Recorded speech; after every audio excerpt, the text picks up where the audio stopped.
Welcome to Kenton's videos. Enjoy the video.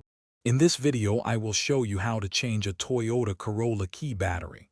First, gather your tools, a small flathead screwdriver and a new CR2032 coin cell battery.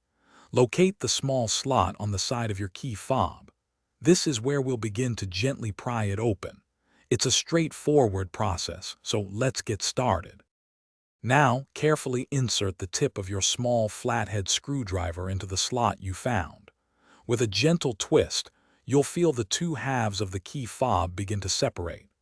Work your way around the seam if needed, but usually one good twist is enough. The casing should then easily come apart, revealing the internal components.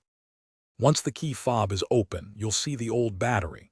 Take a moment to note which way the positive side, usually marked with a plus sign, is facing.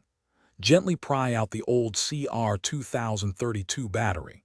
Now, take your new CR2032 battery and insert it with the positive side facing the same direction as the old one.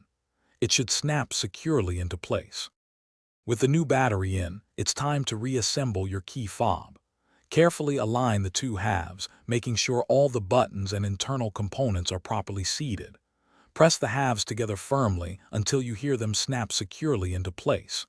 Give it a quick test to ensure it's working. For more great tips and deals, including those fantastic leak-proof meal prep containers, check the description below. They're perfect for keeping your food fresh. Thanks for watching. Consider subscribing if we helped you.